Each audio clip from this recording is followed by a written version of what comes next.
À l'école, j'avais un vieux professeur de musique. Un professeur pas comme les autres.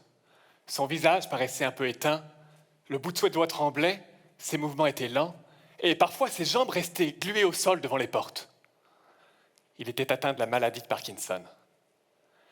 Peut-être connaissez-vous comme moi un vieux professeur, un ami ou un grand-père affecté par Parkinson. 10 millions de personnes en souffrent à travers le monde, et 2% d'entre nous la développeront lorsque nous aurons plus de 65 ans. Si à l'époque, j'avais eu le pouvoir de voir à travers le cerveau de mon professeur, j'y aurais vu des neurones en train de mourir. Les neurones qui fabriquent la dopamine. Cette petite molécule est comme un chef d'orchestre pour le cerveau. Elle coordonne les harmonies des différents instruments en une symphonie d'instructions qui nous permettent de sourire, de bouger, de marcher harmonieusement.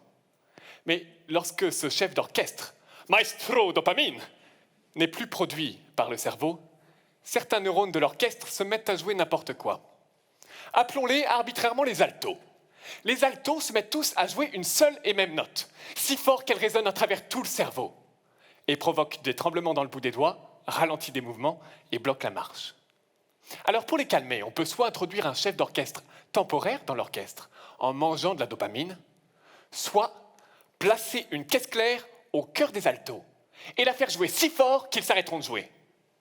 Alors, vous vous demandez certainement comment placer une caisse claire à l'intérieur d'un cerveau. Et je ne vous en veux pas de manquer de sens pratique. Voici donc un petit tutoriel de neuroingénierie. Munissez-vous d'un patient volontaire et bien éveillé, d'une perceuse et d'un pacemaker. Percez amoureusement 2 trous au sommet du crâne du patient et introduisez dans chacun un long câble électrique jusqu'au fond du cerveau, au cœur des altos. Connectez le câble au pacemaker et envoyez 130 décharges électriques par seconde aux altos pour les calmer. Refermez le tout et le patient peut repartir avec l'équivalent électrique d'une caisse claire dans le cerveau.